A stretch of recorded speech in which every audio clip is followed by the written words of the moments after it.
Tornem a ser de camí a la Yuyu perquè se m'han tornat a acumular moltes novetats per comprar. He de canviar una cosa, de fet, i res. I després ja farem l'unboxing, ja sabeu com funciona això ara.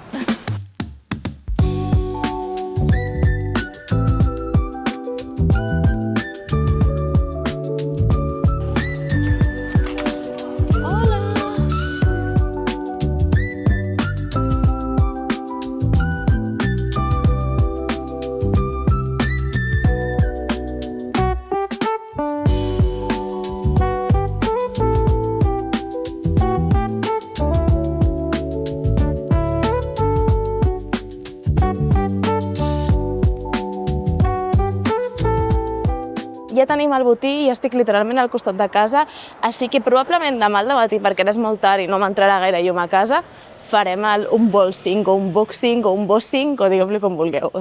Anem a veure què hi ha dintre d'aquestes bosses. A Business Proposal 6, que és una novetat del mes passat, de fet, però és que jo tenia unes ganes de que això arribés. Ai, però sí, a veure. La trama.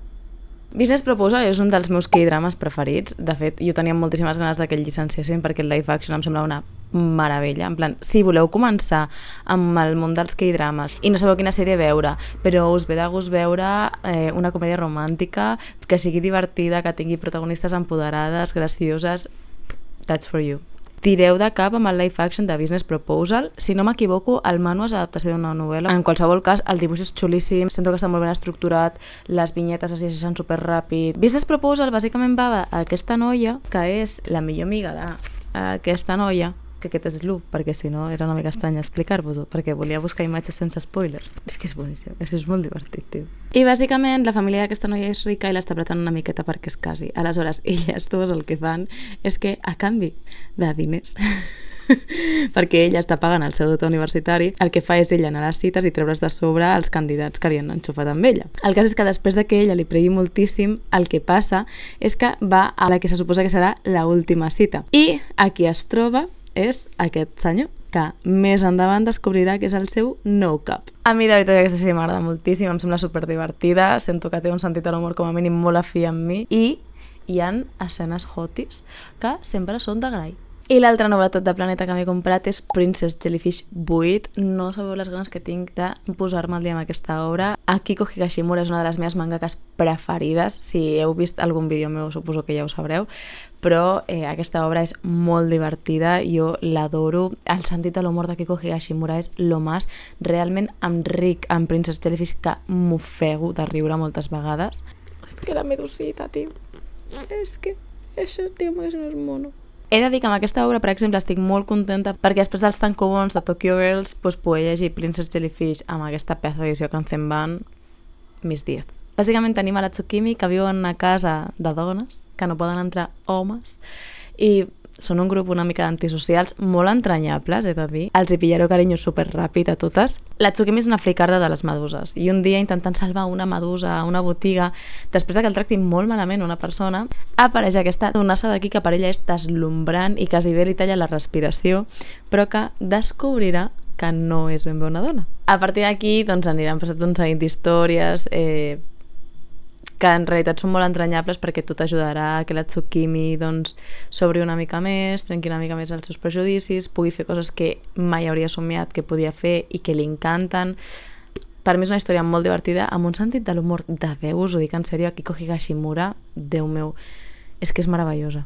I si jo no m'equivoco, com Princess Jellyfish és una 2 en 1, el que tindríem aquí és una de les portades i això vindria a ser l'altra portada. La conclusió que heu de treure de tota aquesta xapa que us estic fotent de Princess Jellyfish, que la compreu perquè és una meravella. Ja està. D'Ibera només hem comprat Kingdom 34, una obra que jo recomano moltíssim. Us diria que és un dels meus seinens preferits, però és que últimament jo crec que de les meves obres preferides són totes seinen. Una obra amb un dibuix espectacular. Yasuhi Sahara, és que es passa el joc, Pau. És que els detalls. Mireu aquests detalls. Penseu que tot això s'ha fet amb tradicional, perquè us feu la idea. És que em sembla una meravella. És que em sembla una meravella. El dibuix de Kingdom em sembla xulíssim, sincerament. És que mireu. Podem parlar de detalls que té això? Jo la recomano moltíssim. És veritat que és una obra llarguíssima, perquè em sembla que són 67 i oberta a Japó, no sé si m'ha arribat ja el 70, anem pel 34, bueno, a poc la pillem. Però està, per mi, molt ben narrada. La qualitat del dibuix em sembla impecable. I si busqueu un manga que tingui acció, batalles, és que és meravellosa. Em guardo la sinopsis per la propera, perquè com d'això seguiré comprant uns quants, així us vaig explicant coses diferents cada vegada. Per primera vegada us parlo de Pic en aquests vídeos i és que hem comprat el 4 de Tower Dungeon de Tsutomu Nihei. En aquesta obra, bàsicament, han matat el rei, han segrestat a la princesa i l'han portat a la part més alta d'una torre. Aleshores, el que vindria a ser com la Guàrdia Reial, se'n van a buscar la princesa i en aquest equip s'incorpora el nostre protagonista, que és un pagès però està tot fort i bueno, doncs s'incorpora al salvament de la princesa. I aleshores, bàsicament, el que farem serà viure les aventures que es troben com en aquesta laberíntica torre a la que han d'arribar dalt de tot per salvar la princesa. Una obra, val a dir, amb un estil de dibuix bastant diferent al que estem acostumats i l'autor juga moltíssim amb els negres en lloc de les trames. Això, és que això em té enamorada. El 2 de camisa maquis de Julieta Suzuki, o sigui, no sabeu la il·lusió que em fa poder estar comprant això. No us ho podeu ni imaginar. Ell és tot el que jo vull. Tomoe, casat amb mi. Aquest el vaig haver de canviar perquè jo, innocent de mi, li vaig comprar l'1 a la Umi perquè estava vivint a Japó i vaig dir, quan torni li regalaré l'1 perquè segur que li fa tanta il·lusió com a mi, no sé què. Bueno, li feia tanta il·lusió que havia demanat que li compressin ja. Així de princada soc. Però no passa res, si teniu botigues de confiança us el deixen canviar més endavant. Mireu, jo he pogut canviar l'1 pel 2 i ja està. Igual, aquest crec que em deixaré també la sinopsis per més endavant perquè probablement anireu veient més volums d'això, però compreu-lo. Encara que no sapigueu de què va. Té un furro guapíssim, va de deïtats, compreu-lo. Val la pena, feu-me cas. Això és una meravella. A més, com l'han fet en volums dobles, quedarà una col·lecció de 13 i... Però és que, no sé com dir-vos que compreu això. A més, poder llegir així en Kanzenban també, 10 de 10. Quin mes per les fans de Semantic Error, perquè tot i que ahir em vaig comprar això, aquest mes Distrito ens ha portat la meravella de les novel·les, bueno, la novel·la de moment, la segona sortirà al desembre. Això és un dels meus BLs coreans preferits. Això és una meravella. Us recomano les dues coses. La novel·la seran només 2 volums, que està xulíssima editada. L'adaptació de manga seran 5. Anem a veure això perquè hi ha uns carnets universitaris aquí. A veure, és una obra universitària, així que... Oh, són de soft touch, que guapo. Són una obra universitària i el que ens han posat són els carnets de la universitat. Ah, mira! M'encanta, tio. I el que tenim són els carnets de la universitat dels 2 protagonistes. Aquests extras em donen mitja vida. Jo aquest webtoon ja me l'he llegit, també us parlaré d'ell més endavant perquè ara ja us he parlat una mica de les novel·les. Si voleu llegir un BL coreà que sigui spicy però que no sigui tòxic, jo crec que és la millor opció, la veritat. Em sembla boníssim per començar també, si voleu alguna mica més picantón. M'encanta.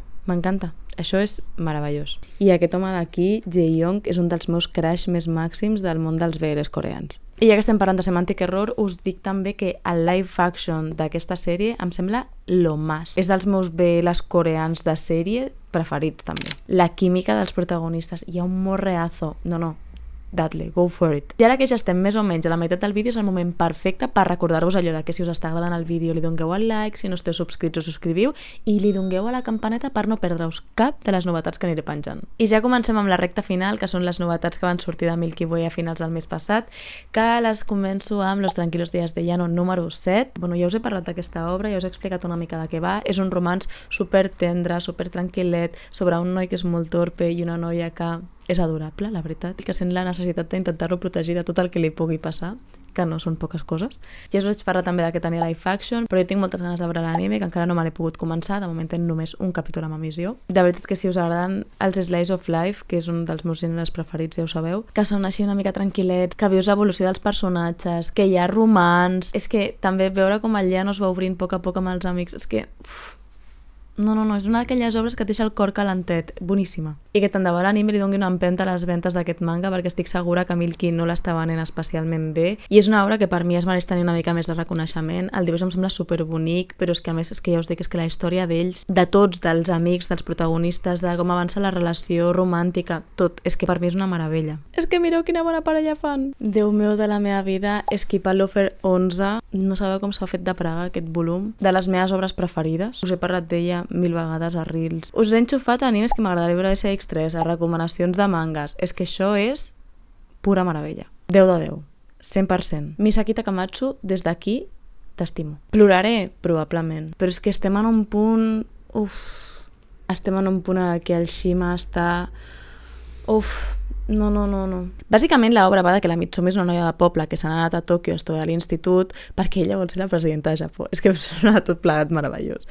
És una noia molt empollona que estava molt ben acostumada, que les amistats que tenia eren com les del poble de tota la vida i quan arriba a la capital doncs se n'adona que li costa com una mica més socialitzar, però això no li impedirà fer bons amics perquè és una tia amb un cor tremendo. Aleshores, tothom ho veu i al final doncs, tothom s'acaba enamorant d'una manera o altra de la Mitsumi. I literalment el primer dia d'institut ja la Mitsumi coneixerà el Shima. Un noi guapíssim que havia estat una estrella de la televisió infantil, però que ara doncs, no està com en el seu millor moment emocional, podríem dir, però evidentment conèixer-la amb ella l'ajuda moltíssim. Hi ha romans en aquesta obra, però no és la trama principal. O sigui, per mi la trama principal d'Skip and Loafer és l'amistat i com d'important és tenir bons amics que t'envoltin i amb els que poder parlar de tot i... com dura però preciosa a parts iguals, no sé com dir-ho. És que és una obra preciosa. A més, han anunciat ja la segona temporada de l'anime, que estic contentíssima, tinc moltes ganes de veure-la. Si no l'heu començat, doneu-li una oportunitat. Són 11 volums que us brenareu. No us n'adonareu i us els haureu brenat tots i necessitareu corrents al següent. I ara és que a Japó només hi ha un més publicat. Això probablement no superi aquesta setmana. De fet, no sé si superarà abans de que acabi d'editar aquest vídeo. Els meus fills. Sento que la majoria d'aquests vídeos els faig quan surten les novetats de Milky, però és que només amb Milky ja se'ns acumulen unes quantes novetats, perquè clar, us torno a parlar de The Climber, en aquest cas el 15, ja només ens queden 2 per tancar-la. Shinji Sakamoto t'estimo també. O sigui, com pots dibuixar tan bé, senyor? En el vídeo anterior us deixaré per aquí també l'enllaç de l'unboxing anterior perquè us parlo de què va The Climber. Bàsicament és la relació que té el Buntaro amb el món de l'escalada i com l'afecta en tots els sentits. La veritat és que Shinichi Sakamoto li dona una emoció i li dona un art, perquè és que el dibuix d'aquest home és una passada i ens deixa les portes del seu final. Ens quedaran només 2 volums que no crec que triguin molt a sortir. D'aquí no molt sabrem al final, que sincerament, si a mi em pregunteu, no crec que acabi molt bé. Una obra que tanquem, que és Dentro de Mari, una obra una mica tèrbola sobre canvi de cossos, una mica creepy des del principi, però bàsicament, o sigui, la sinopsis del volum 9 posa Yori i jo érem inseparables, però quan la meva mare se'n va anar de casa, la meva identitat es va sumir en una crisi profunda. Per fi descobrirem el que tenen en comú el Komori, un universitari solitari, i la Mari, la noia més popular del seu institut. Per si no heu llegit mai Shuzoshimi, us el bereneu. En plan, feu així i ja us ho heu llegit. No t'has adonat, però tu ja t'has llegit tot el manga. O sigui, crec que és de les coses que més ràpid es llegeixen. Si busqueu alguna una mica diferent, una mica més tèrbol, jo us diria que de cap.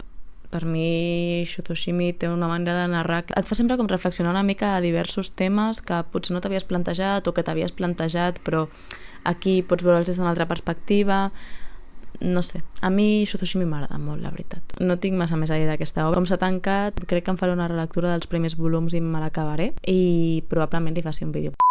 I last but not least, Tú y yo somos por los opuestos 5. Estic tristíssima perquè ens han dit que aquesta obra tindrà només 8 volums. Em nego a creure que en 3 volums l'acabo perquè jo necessito que em donguin més d'ells. Dios, adoro aquests romans, us ho juro. Per mi, dels millors mangas de romans que hi ha ara mateix, divertit, jove. Si us agrada la cultura pop coreana, és el vostre manga. Si busqueu un romans amb una protagonista divertida, és típic extrovertida, introvertit, però molt ben portat, els amics són genials, jo és que l'adoro. L'adoro. Dels meus mangas preferits, us ho juro. El sentit de l'humor de Koichi Hagasawa també m'encanta. Tinc merch, de fet, a Tú y yo somos por los opuestos. I una de les coses que més agraeixo és que aquesta obra tingui su eixa, perquè és que ha sortit un munt de merch i jo estic molt contenta amb això. Amo. Això tampoc crec que aguanti sense llegir-m'ho abans d'editar aquest vídeo. Mireu. Turururu. És que és com... No sé si podeu veure que és com brillant. Definitivament ella està com destinada a ser la meva personatge preferida del manga, tot i que no és veritat, però bueno, jo els estimo tots per igual, Jo estimo tothom per igual. Ella és com que el destí ens ha juntat. No ho sabeu, però el destí ens ha juntat perquè l'any passat hi va haver una pop-up a la Tower Records de Shibuya i em vaig comprar aquesta blind box i com us podeu imaginar pel que acabo de dir, em va tocar ni més ni menys que ella. És que és moníssim aquest moco. Amo. Esto és moníssim. Podem parlar de lo cute que és? És que és una monada. M'ho volia posar quan vaig anar a la firma amb la cotxa. Em va tocar autògraf de la Cotxa Gassagua l'any passat al Manga Barcelona i el volia portar però me'l vaig oblidar perquè sóc un desastre. Però jo volia que ella veiés que jo era la fan number one. Doncs evidentment estem destinades a ser bestis perquè clar, em surt a tot arreu. Així que, bestis. Doncs això, que em sembla una obra de Déu, molt divertida, té un ritme molt ràpid, té un sentit de l'humor, de veritat. Jo és que em ric moltíssim amb Cotxa Gassagua, també sembla que ho digui de tothom, però és que ella és que no puc. Fa com moltes bromes absurdes, fa moltes bromes relacionades amb el ser fan, amb estanejar gent, amb tot el que vindria a ser la cultura pop coreana. És que em sembla molt divertida, em sembla molt graciosa i l'adoro. I d'aquesta sèrie també hi haurà anime que pinta boníssim, la veritat. Jo li tinc moltes ganes perquè aquesta sèrie pot quedar molt guai animada, li pot donar un mogollon de xispa. Tinc moltes ganes de veure'l. I ja us ho he dit, però compreu. Serà curteta perquè en realitat 8 volums em sembla una llargada perfecta. No sé per què estàs mirant aquest vídeo encara i no t'has anat a la teva botiga de còmics de confiança a comprar aquest manga. I ara ja m'acomiado de vosaltres. Moltíssimes gràcies de nou per haver-me acompanyat a comprar, per haver escoltat la meva xapa sobre totes les coses que m'he comprat, perquè Déu-n'hi-do el que parlo en aquests vídeos. A mi m'agrada que els vídeos siguin curts perquè penso, ostres, un quart d'hora, 20 minuts és fàcil trobar-los d'algun lloc, no? Aleshores, a mi m'agrada que els vídeos siguin curts, però clar, jo veig tot el que gravo i penso, hòstia, això com ho reduiré a màxim 15 minuts? Veurem. A mi, ja us dic, m'agrada que sigui com aquest temps perquè per ser un vídeo de YouTube no em sembla una mala allargada i al mateix temps sento que és això, que aquest ratet sí que el pots trobar.